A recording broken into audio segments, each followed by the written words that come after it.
Will the Nuggets win 60 games? Will Luka be the highest usage rate player in NBA history? These were all predictions by Michael Pina of The Ringer last summer heading into the 22-23 season. He wrote an article for The Ringer with 19 bold predictions. We're going to go through the first half today in reflection, talk about his predictions, if they went right or if they went wrong. Let's just dive into it. But first, if you like videos like this, make sure you subscribe, hit that subscribe button, and I appreciate you tuning in. Number one, the Los Angeles Clippers will win it all. We know now that did not happen. The Denver Nuggets obviously won this year. And the Clippers, since getting Paul George and Kawhi Leonard 4 years ago, have been meh. I mean, we know that they made it to the conference finals 1 year, but other than that, they missed the playoffs 1 year, and then I think they got bounced in the first round this year, the second round last year. Kawhi Leonard has been injured pretty much all of those playoff series, so it's been pretty much a disaster of a trade getting Paul George into the Clippers and signing with Kawhi Leonard.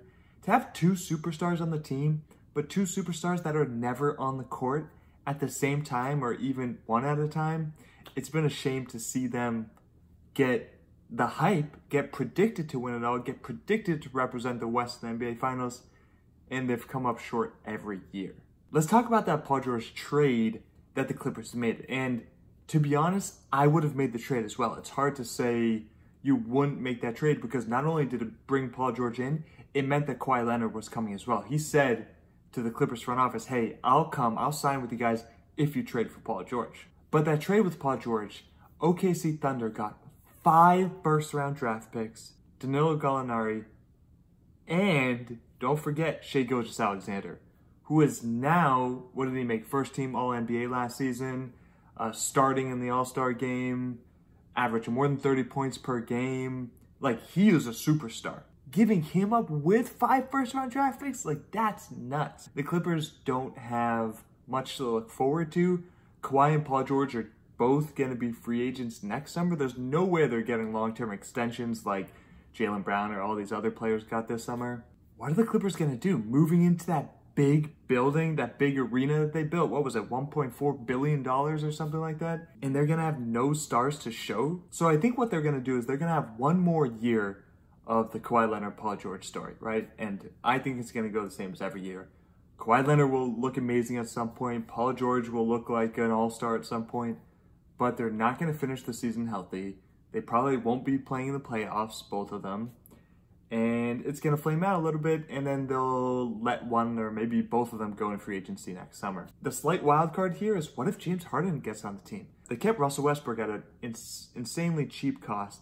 If they have Russ, James Harden, Kawhi, and Paul George, like, that's a pretty fun starting lineup. I'll definitely be watching them. But they're not going to win it all. And again, Michael Pina's first bold prediction did not come true, and I would like to say I could have seen that coming.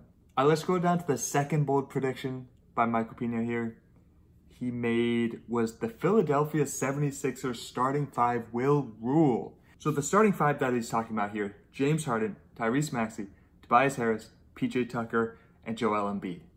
In theory, that's an amazing starting 5. Let's see this year how it did compared to the rest of the league. So first off, let's go to lineups.com and see how often that was the starting 5. Because remember, Tyrese Maxey actually came off the bench for a good majority of the season. So we see here 27 games with the 5-man starting lineup that Michael Pina predicted. Again, that's what most people thought it was going to be going into the year. But 24 games with DeAnthony Melton starting, with Tyrese Maxey coming off the bench. All right, looking at all the 76ers lineups that they had this season on cleaningtheglass.com. And let's look at point differential. So the difference here, this is looking at over the course of 100 possessions, how many points do you score on offense, your offensive efficiency, how many points do you let up on defense, and it's just the difference between those two. But let's go here to the 5-man lineup of Joel Embiid, PJ Tucker, Tobias Harris, Tyrese Maxey, and James Harden. With 715 possessions, they had a plus 13.1, and that's really good. So over the course of 100 possessions on the court, they're outscoring their teams by 13.1 points. Now on cleaningtheglass.com, you can also look league-wide. So what it first shows is just the number of pure possessions, the 5-man lineups that had the most possessions together. That's Sacramento. They actually had an incredible season of staying really healthy. But let's filter here for point differential, So the best 5-man lineup in the NBA this season was the Golden State Warriors. Steph Curry, Klay Thompson, Andrew Wiggins, Draymond Green, and Kevon Looney. And going into the playoffs, all those 5 players were playing. It's just their bench. Jordan Poole wasn't producing. Dante DiVincenzo wasn't producing. So they had an amazing 5-man lineup. I mean, they won the NBA Finals the season before, so that's not surprising. But this shows sort of how bad their bench was, how Jordan Poole couldn't carry that second unit. But let's see the Philadelphia starting 5. Remember, they were at 13.1. That's the 11th best 5-man unit in the NBA. So my opinion wasn't right? It wasn't the best 5-man lineup in the NBA, but 11th best is pretty damn well. And they've represented here with 715 possessions, and compared to some of these that had slightly smaller sample size, it's pretty damn impressive. They played really well as a 5-man unit until they got into the playoffs, and we know James Harden fizzled out in games 6 and 7 against the Boston Celtics. All right, let's keep it moving to the third prediction here. Don't expect much from the Los Angeles Lakers. So the Lakers finished 43-39 this year, 7th in the Western Conference. Remember, they had that play-in game. They were able to make it to the 7th seed of the playoff bracket, which means they were able to face up against the Grizzlies in the first round, won that series, beat the Warriors, and then we all know they lost in 4 to the Nuggets. But don't expect much, and you made it to the Western Conference Finals. I think Pina was wrong on this piece. That's pretty damn impressive. Remember, Lakers started 2-10 this season. After that, they went 41-29, and after the trade deadline, they went 18-8. And let's talk about that trade deadline, because I mean, again, there was a pretty big shift for the Lakers at that time. And interestingly, it wasn't as much about the acquisitions they made, as much it was about the players they got rid of. So let's walk through their trade deadline moves. Rui Hachimura was brought in from the Wizards in exchange for Kendrick Nunn and some draft picks. Thomas Bryant was sent out for a few second-round draft picks. So Rui in, Thomas Bryant out. Mo Bamba in, Patrick Beverley out. And this is what I'm talking about. Mo Bamba didn't do anything for the Lakers. He was injured most of the time, actually. But getting Patrick Beverley out of the building, we knew that his antics weren't what goes well with LeBron James. LeBron James doesn't react well to that. And so getting Patrick Beverley out of the building was actually really important for the Lakers in terms of their chemistry, at least I feel. And then the big move, Russell Westbrook out and in, was D'Angelo Russell, Malik Beasley, Jared Vanderbilt. Again, we thought Jared Vanderbilt was going to be this really important piece for the Lakers. And actually, him and Malik Beasley played an important role towards the end of the season, end of the regular season, D'Angelo Russell as well. But in the playoffs, they weren't playing that much. I mean, Malik Beasley and Jared Vanderbilt had hardly any minutes, and we all know D'Angelo Russell struggled mightily in the playoffs with his shooting. But how did they make it to the Western Conference Finals? Because Russell Westbrook wasn't on the team. So getting rid of Russ, getting rid of Pat Bev, gave the Lakers a whole new look, took those two variables, their play style, but also their personalities, out of the equation, and that let the Lakers shine. We know Rui Hachimura made a big imprint, but actually that started only when the playoffs began, his sort of increased role. We also know that Austin Reeves was able to get more playing time, and that was really important for letting him develop. His stats pre and post All-Star break, actually let's look at them. So you can see here, season starting in October, had 7 points per game, then 12, then 10, then 13, then 10, and February was the trade deadline, right? So Russ went out in February. So the March and April numbers is really the post-Russ Lakers era of the season, 17 and 20. In April, he had 20 points per game. March, 17.4. So he really elevated his game, but it was really because he had more playing time because Russ wasn't needing 25 minutes and Pat Bev wasn't needing those guard minutes as well. And so the Lakers actually did really well because of their trade deadline pieces, mostly because they got rid of players and Austin Reeves ascended. That's the point I was trying to make there. All right, let's keep it moving. Point number 4, Steph Curry will make a dominant return to form. I gotta say, that's not such a bold prediction. I mean, the guy is top 10, top 12 player of all time.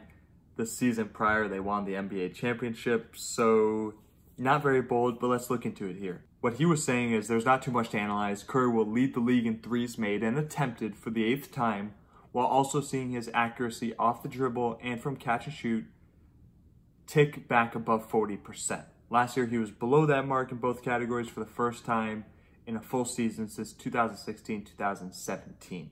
So how does Steph Curry play this year? Insanely well. He had 29.4 points, 6.1 rebounds, and 6.3 assists per game. He shot 49.3% from the field, 42.7% from three, and 91.5% from free throw. He was so close to joining the 50-40-90 club. He just had 49.3% from the field. Let's get to the three-point field goals made this year. Michael Pina thought that Steph Curry would be number one on that list. And actually, three-point made, Klay Thompson, Steph's teammate, was number one. Buddy Hield 2, and Steph Curry was third. But Steph Curry missed 26 games, so I actually think he would have been number one. This is really just a factor of Steph Curry playing 56 games compared to 80 by Buddy Hield and 69 by Klay Thompson. But let's look at those shooting splits. Again, Michael Pina said that Steph Curry was lower than 40% for the first time since 2015-2016 in catch and shoot three-pointers as well as off the dribble three-pointers. And we can look this year, 2022-2023, catch and shoot three-point field goals, 41.6% right here, and pull-ups, meaning off the dribble, 45.1%. So he did eclipse that 40% threshold in both categories. So Steph Curry did make a pretty damn dominant return to form. Remember also that we looked at this, the best point differential in the league, the best five-man lineup was the Golden State Warriors lineup with Steph leading the way as he has done for the past, 8 years in Golden State. And we know they did lose to the Lakers in the second round of the NBA playoffs, but remember that first round, Game 7, Steph Curry had the most points in a Game 7 in NBA history with 50 points, only to be broken actually in the next series with Jason Tatum having 51 against the 76ers. But I think it's safe to say Steph Curry did have a pretty dominant return to form. But it's not like he was returning from an absence of form. He was returning from the championship the season before. All right, we're headed to number 5 on the list. The Denver Nuggets will win at least 60 games. And although the Nuggets were first in the West this season, they did not reach the 60-game threshold. They actually had 53 wins to go along with their 29 losses. Now, interestingly, the Nuggets had a really amazing start to the season. They tailed off a little bit at the end. Many people think they were conserving their energy. They weren't going as hard on defense. We know that was fine. That paid off actually pretty damn well. They played amazing in the playoffs. But it's really interesting because with that 53-29 record, their home and road split records were very different. So at home, they were 34-7, incredible home regular season record. On the road, they were 19-22. So the champion in the league this season had a losing record on the road in the regular season. They were 19-22. I did some quick research. I went the past 20 seasons before this year to see if any NBA team that won the NBA championship had a losing road record. And it hasn't been done at least in the last 20 years. So every NBA champion in the last 20 years has had a winning record on the road. And so the fact that they went 19-22 on the road this season, the Nuggets, and still won the chip, pretty crazy. Their home record was incredible, led them to be the number 1 seed in the West. And in the playoffs, they went 10-1 at home. So they were just dominant at home, 6-3 away. So they did turn the switch a little bit in the playoffs, having a positive record going 6-3. But I just think it's crazy going 19-22 on the road and being the NBA champion. We know the Nuggets' best player, Nikola Jokic, best player in the NBA right now. Let's dive into his passing numbers a little bit more. So let's look at NBA.com with Second Spectrum stats. Passes made in the league this season, Nikola Jokic was first. So we know he's getting the ball at the top of the key and dishing out all over the court. He's getting the ball in a pick and roll and dishing out all over the court. Aaron Gordon cutting, Michael Porter Jr. cutting, easy basket. He made the most passes in the NBA. A center with the most passes made in the NBA. You might think a point guard, someone that has the ball all the time. Well, Jokic has the ball all the time. It's a new NBA with these point centers led by Nikola Jokic, passing it with incredible frequency, incredible touch, and incredible accuracy. In terms of total assists, Jokic was just second to Trae Young, you see here. He had 741 and Jokic was 678. And in terms of assist points created, so how many points were created off assists by these players? Trae Young first with 1,816. Nikola Jokic second with 1,692. So he's first in passes made, second in assists, and second in assists, points created. Now what's cool, but we can also see on NBA.com, how many assists did Jokic make to all these different players, all of his teammates, every game, who was getting the most assists? And actually it was Aaron Gordon, which makes sense. Aaron Gordon is an amazing cutter. He often hangs out in the corner when Jokic gets the ball around the key. He'll cut behind that back line and get an easy dunk. But 2.3 assists going to Aaron Gordon, 1.8 to MPJ, 1.7 to Kentavious Caldwell-Pope. He's getting the ball to a lot of different players. It's not just one player that's shooting amazing and so he gets easy assists. He's finding all these different players every game. Now, interestingly, you can note that the field goal percentage off of Jokic passes is around 50% from every player. And that's just incredible. I mean, the league doesn't shoot 50%. Like we like to think that's average, but that's a really good field goal percentage. And so off the Jokic passes, 52%. Let's contrast that to James Harden. So James Harden passing the ball to Joel Embiid, Tyrese Maxey, Paul Reed, etc. The field goal percentage off James Harden passes, 39% for Embiid, 38% for Tyrese Maxey. Again, this just highlights that Nikola Jokic is making amazing passes and he's finding teammates open and creating open lanes for them so that they're having very high efficiency looks. All right, let's keep it moving here. Number 6, the Orlando Magic will become a league pass darling. We'll go quick with this one, but hell yeah, they did. Led by Bol, running down the court like a gazelle. He can handle the ball in transition and just slam it home, which is so much fun to watch. The spin moves that he did. You also had Cole Anthony, who's got the swagger to the team and is so much fun in those post-game interviews. Paulo Banchero, who was the Rookie of the Year. And Franz Wagner, who can handle the ball like a point forward. They were a really fun team to watch. He got this spot on. Let's keep it moving. All right, number 7.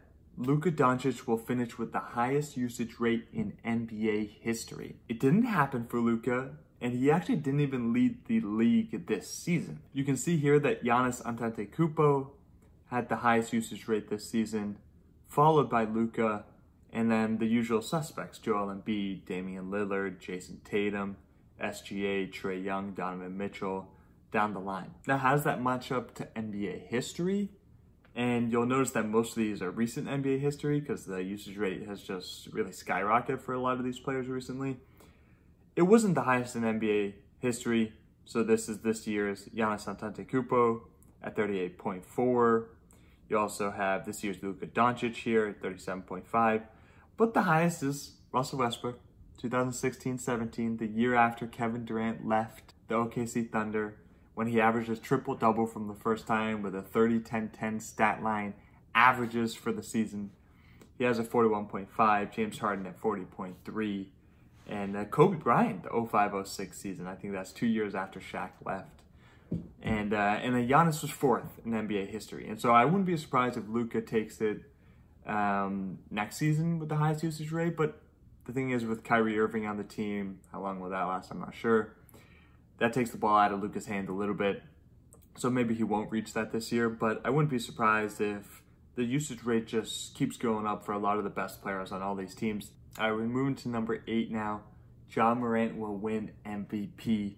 I'm going to keep this one short as well. Obviously got suspended 10 games for the gun video and then got suspended another 25 games this offseason. It's been a mess with him. I hope he returns to form next season, but he obviously didn't win MVP and things aren't looking too hot for him. Interestingly, the 2019 draft class, Zion 1, Ja 2, RJ Barrett 3, a few other picks after that, not looking great. And so I actually think if you were to do a redraft, little sneak peek here of a future video, Darius Garland might be the number 1 pick. I said it, whatever. Let's keep it moving. All right, last one of this video, then we'll break it down to part 2 in another video.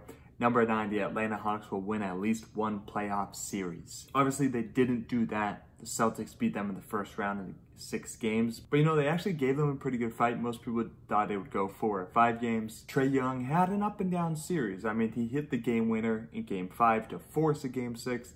But then in Game 6, he went 0 for 7 from the field in the 4th quarter, 0 for 2 from three-point with 2 turnovers. So that's the Trae Young experience. You're going to get the good and you're going to get the bad. When he's having an off-shooting night, he doesn't stop. He's just going to keep forcing it, especially from deep, which can get very frustrating. But as a Celtics fan, I was happy about it. Interestingly, their offseason, they re-signed DeJounte Murray to this really team-friendly contract, 4 years, $120 million. And then they have the first full offseason implementing a new system. Quinn Snyder, I think this will be good. I think next season they'll probably be around the 6th or 7th seed again like they were this season. And but I think they'll have some improvement. And I hope Trae Young buys into playing some more defense. I hope Trae Young buys into being more of an off-ball player if he can at times, and just doesn't keep jacking up those 35-footers. All right, those are the first 9. We'll do 10 through 19 in part 2 of this video. Some really good predictions. Sneak peek, will Scottie Barnes be an all-star? Ben Simmons lead the league in assists? You'll see what I have to say about that. Thanks for tuning in, Bloomer Deals channel. 19 increasingly bold predictions. I'm sorry, but he got most of them wrong, but I like talking about this shit. Cheers, guys. Big up. Peace.